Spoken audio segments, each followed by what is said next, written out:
La maison aux 1000 portes. Une arrivée prometteuse.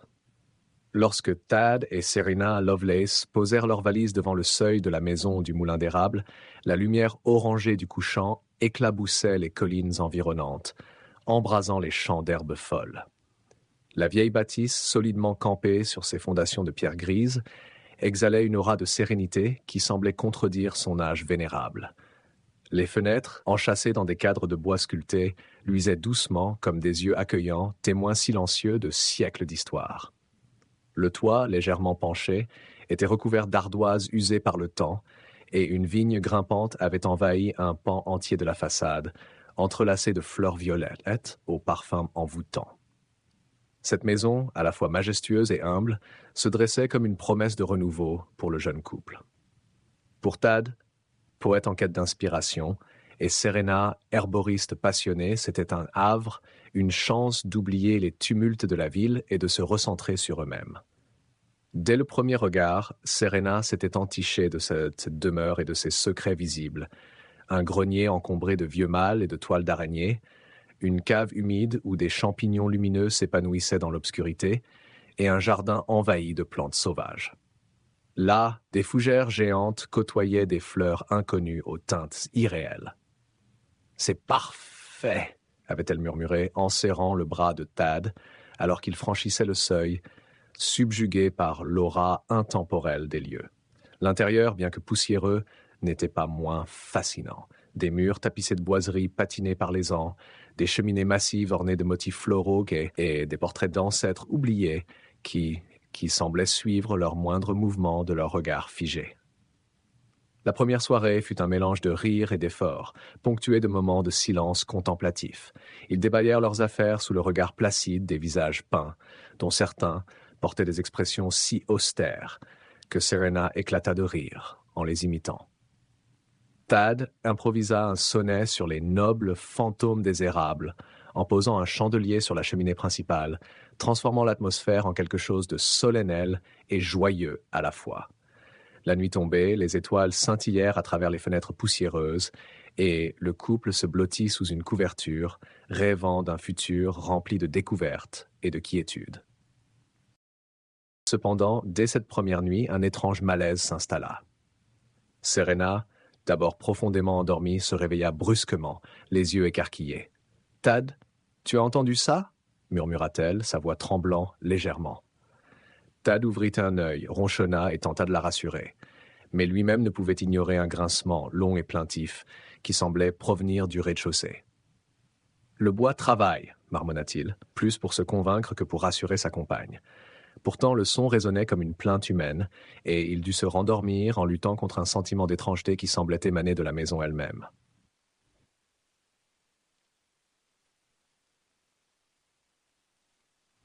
Le lendemain, le couple entreprit d'explorer la maison sous la lumière changeante d'un ciel voilé, où de lourds nuages gris se mêlaient à des trouées de soleil. Chaque pièce semblait receler des trésors oubliés. Thad s'attarda dans la bibliothèque, un lieu vaste et poussiéreux, où des rayonnages croulaient sous des ouvrages reliés de cuir, dont les titres s'effaçaient sous ses doigts.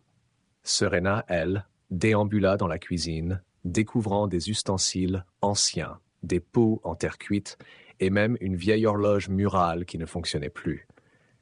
Mais alors qu'elle revenait vers le couloir principal, son regard fut attiré par quelque chose d'étrange, une porte qu'elle ne se souvenait pas avoir vue la veille. Elle s'immobilisa, le cœur battant. La porte était basse, presque trapue, et semblait sculptée dans un bois noirci, veiné de nuances rougeâtres qui luisaient faiblement sous la lumière. Des gravures complexes représentant des scènes mythologiques énigmatiques en ornaient la surface. Des batailles titanesques, des créatures hybrides, mi-humaines, mi-animales, et des spirales entrelacées dansaient sur le bois comme un récit ancien gravé par des mains inconnues. Serena appela Thad, sa voix résonnant légèrement dans les couloirs. « Quoi ?» lança-t-il en arrivant. Elle désigna la porte, les sourcils froncés. « Elle n'était pas là hier, pas vrai ?» demanda-t-elle. Thad, aussi perplexe qu'elle, passa la main sur la surface du bois comme pour s'assurer de sa réalité. Peut-être qu'on l'a manqué à cause de la poussière ou je ne sais pas. Il tentait de rationaliser, mais son ton trahissait son trouble. Poussés par une curiosité irrépressible, ils ouvrirent lentement la porte. Une lumière douce, iridescente, en jaillit aussitôt, inondant le couloir d'une clarté surnaturelle. Au-delà, il n'y avait pas de pièce ordinaire, mais une prairie infinie, baignée dans un crépuscule permanent sous un ciel cramoisi. Des arbres aux feuilles scintillantes bordaient un sentier sinueux qui s'enfonçait dans ce paysage irréel. L'air semblait vibrer, chargé d'une musique lointaine, à peine perceptible. « C'est impossible », murmura Thad, fasciné.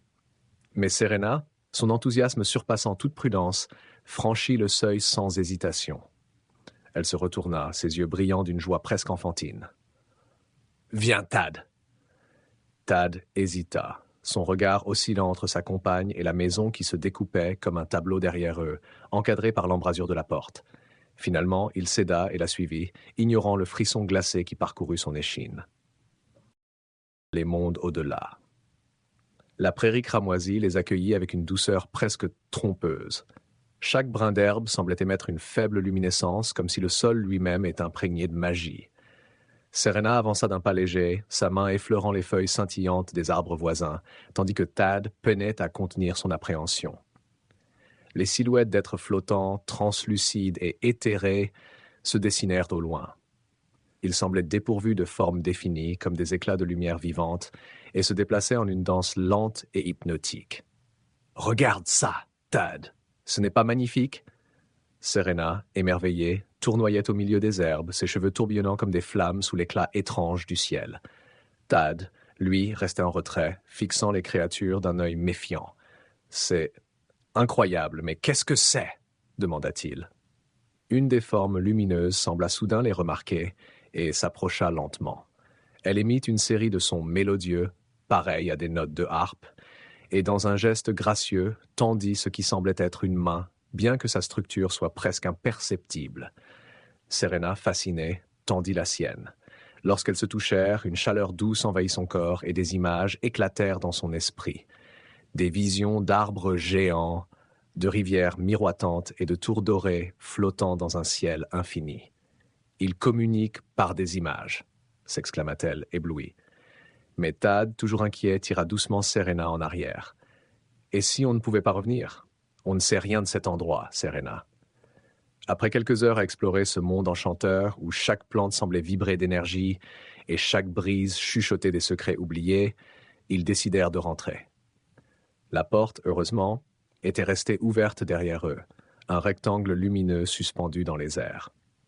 Lorsqu'ils revinrent dans leur maison, ils furent frappés par l'étrangeté de leur propre quotidien, comme si l'air y était plus lourd et la lumière moins éclatante. Cependant, ce fut loin d'être leur dernière incursion. Quelques jours plus tard, une nouvelle porte apparut dans la bibliothèque.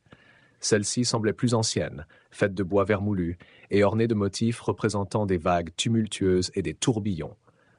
En la franchissant, ils se retrouvèrent sur une plage obscure, où une mer noire comme l'encre clapota doucement contre des rivages bordés de cristaux scintillants. Le paysage est aussi beau qu'il était dérangeant. Une brume dense flottait sur l'eau et des murmures indistincts semblaient émaner des vagues. Une silhouette immense, à moitié submergée, semblait les observer depuis les profondeurs. Serena avança vers l'eau, fascinée par les cristaux qui vibraient sous ses pieds, émettant des tons graves comme des cloches lointaines. « Thad, on dirait qu'elle bouge », murmura-t-elle, désignant la forme dans l'eau. « Recule, Serena », répondit-il, la voix tendue. Mais avant qu'il ne puisse fuir, un grondement sourd ébranla la plage. La silhouette surgit partiellement, révélant une masse informe, couverte de ce qui ressemblait à des yeux et des tentacules scintillants. Thad saisit Serena par le bras et l'entraîna vers la porte. Juste avant de la franchir, il jeta un regard en arrière, captant brièvement l'éclat d'un œil immense, empli d'une intelligence insondable. L'enquête. À chaque nouvelle porte, une tension croissante s'installa dans la maison. Chaque monde semblait plus étrange, plus dangereux. Certains étaient magnifiques. Un palais flottant dans un ciel étoilé où des escaliers faits de lumière menaient à des salles de miroirs infinis, ou encore une forêt cristalline où des papillons lumineux dansaient autour de rivières d'or liquide. Mais d'autres étaient cauchemardesques, comme une plaine désolée sous un ciel rouge sang, où des silhouettes hurlantes se déformaient dans la brume. Thad, bien que fasciné, commença à chercher des réponses. Il passa des nuits entières dans la bibliothèque locale et dans les archives des environs. Ce qu'il découvrit renforça son malaise. La maison du Moulin d'Érable avait une réputation sinistre. Plusieurs propriétaires passés avaient disparu sans laisser de traces et leurs journaux intimes regorgeaient de récits incohérents et troublants. Un nom revenait à plusieurs reprises. L'architecte des voies, une entité mythique qui contrôlerait les portails entre les mondes. Pendant ce temps, Serena devenait de plus en plus obsédée par les portes. Elle passait des heures à les examiner, à noter les motifs gravés et les énergies qu'elles semblaient émettre. Une nuit, alors qu'elle observait une nouvelle porte dans leur chambre, ornée de constellations inconnues, elle appela Thad. « Regarde » murmura-t-elle. La porte s'ouvrit sur un vide étoilé où des sphères luminescentes tournaient lentement. Au centre de cet espace flottait une silhouette indistincte, immense, qui semblait les observer. Thad se figea. « C'est lui, n'est-ce pas?